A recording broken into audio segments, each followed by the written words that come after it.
Important questions related to cardiovascular system. Okay, so basically हम लोगों ने प्रीवियस क्लासेस में 30 क्वेश्चंस कवर कर लिए थे। आज की वीडियो में भी हम 10 क्वेश्चंस कवर करेंगे। ठीक है, तो टोटल हमारे 40 क्वेश्चंस हो जाएंगे, जो कि इम्पॉर्टेंट क्वेश्चंस होते हैं। ठीक है, जो रिपीटेड क्वेश्चंस होते हैं, हर एग्ज़ाम में पूछे जाते हैं।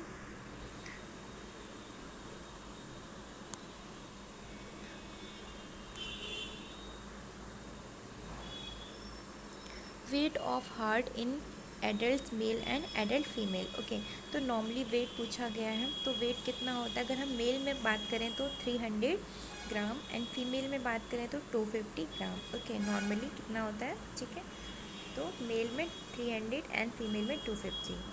Apex of heart situated in. Next question, apex of heart situated in. ठीक है, अगर हम अपेक्स पार्ट की बात करें हार्ट के, तो कहाँ पर सिचुएटेड होता है? तो left fifth intercostal space in mid clavicular line. ठीक है, next question, base of heart situated in. ठीक है, अगर हम बेस पार्ट की बात करें तो ये कहाँ पर होता है? तो सेकेंड इंटरकोस्टल स्पेस में सिचुएटेड होता है। ओके,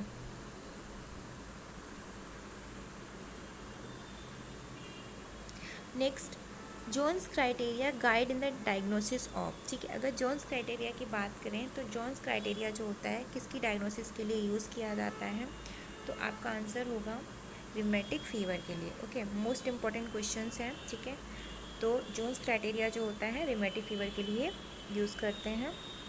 उसके बाद next question, removing of excessive pericardial fluid from pericardial cavity. ठीक है, मीन्स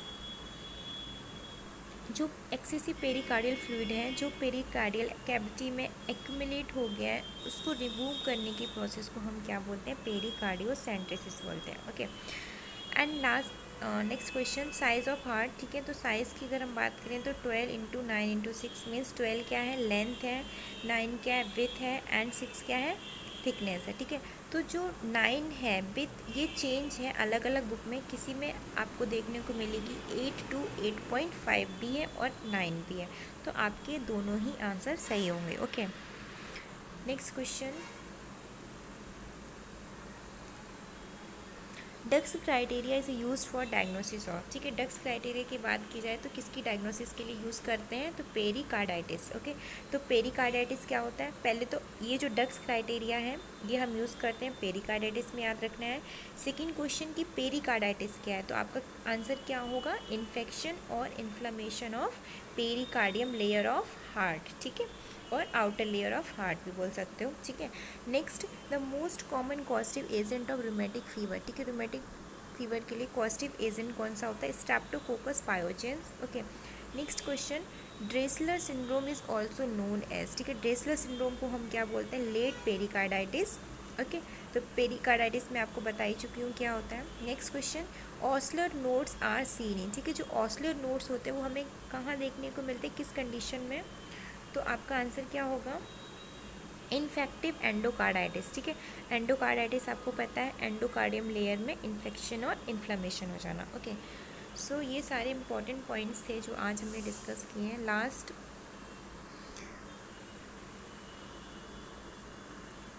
यहाँ पे आप देख रहे होगे एक स्ट्रक्चर है। ठीक है, बेसिकली हम ये पहले डिस्कस कर चुके हैं, बट यहाँ पे मैं आपको बता दे रही हूँ कि हार्ट में 4 चैम्बर्स होते हैं, right atrium, right ventricles, left atrium and left ventricles. Okay, right atrium, right ventricle, left atrium, left ventricle. ठीक है, तो यहाँ पे आप देख रहे होगे ये क्या है? राइट एट्रियम है, ये क्या है? राइट वेंट्रिकल है। ठीक है, तो इन दोनों के बीच में कौन सा वेल्व होता है? ट्राइकस्पिड वॉल्व होता है। ठीक है, and left atrium and left ventricle. ठीक है, इनके बीच में कौन सा होता है? मिट्रल वॉल्व होता है। तो आपको पता है मिट्रल वॉल्व को ही हम क्या बोलते हैं? दूसरा नेम क्या है? Bicuspid valve. ठीक है, क्लियर है सभी को इतना? ठीक है,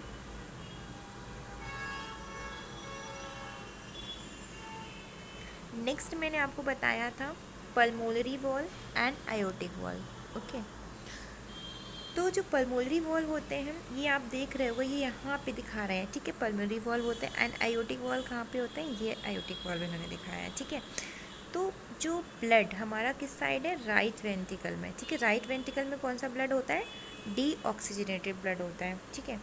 तो डीऑक्सीजनेटेड ब्लड जो होता है वो पल्मोनरी आर्टरी के थ्रू कहाँ जाता है, लंग्स में जाता है, ठीक है। तो जब ये ब्लड जाता है तो यहाँ पे ये वर्ब लगे होते हैं जो ओपन एंड क्लोज होते हैं। सेम थिंग अगर हम इधर लेफ़्ट वेंट्रिकल की बात करें, ठीक है, लेफ़्ट वेंट्रिकल की, तो इसमें कौन सा ब्लड होता है, ऑक्सीजनेटेड ब्लड होता है, ठीक है। तो ये क्या होता है, ऑक्सीजनेटेड ब्लड कहाँ पे जाता है, आयोटा में जाता है, ठीक। आयोटा के थ्रू कहाँ जाता है, होल बॉडी में सर्कुलेट होता है, ठीक है। तो इसमें जो होता है लेफ्ट वेंट्रिकल में ऑक्सीजनेटेड ब्लड होता है। तो जब ये आयोटा में जा रहा होता है तो यहाँ पे भी क्या होते हैं, वॉल्व होते हैं जो ओपन एंड क्लोज होते हैं, जिसको हम आयोटिक वॉल्व बोलते हैं। तो पल्मोनरी वॉल्व और आयोटिक वॉल्व, इन दोनों को ही हम क्या बोलते हैं, सेमी लुनार वॉल्व बोलते हैं, ठीक है।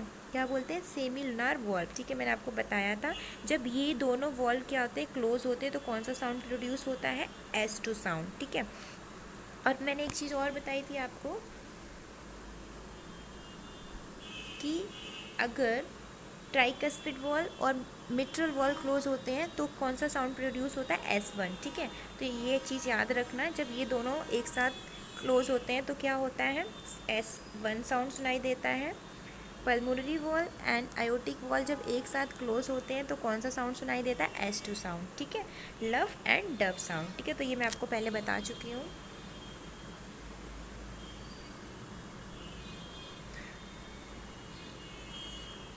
नेक्स्ट आप इसमें देख रहे होगे यहाँ पे सुपीरियर वेना केवा है, ठीक है। सुपीरियर एंड इन्फीरियर वेना क्या करती है, हमारी पूरी बॉडी से क्या करती है, ब्लड को लेके आती है, डीऑक्सीजनेटेड ब्लड को, और कहाँ पे लेके आती है, राइट एट्रियम में, ओके। नेक्स्ट यहाँ पे आप देख रहे होगे pulmonary artery and pulmonary vein, ठीक है। तो आपको भी पता है पल्मोनरी आर्टरी क्या कर रही है, मैंने अभी बता चुकी हूँ कि डीऑक्सीजनेटेड ब्लड को लेकर आके कहाँ लेके आ रही है, लंग्स में लेके आ रही है, ठीक है। तो ये एक ऐसी आर्टरी होती है जो क्या करती है, डीऑक्सीजनेटेड ब्लड को कैरी करती है। मोस्ट इंपॉर्टेंट पॉइंट है ये, ठीक है।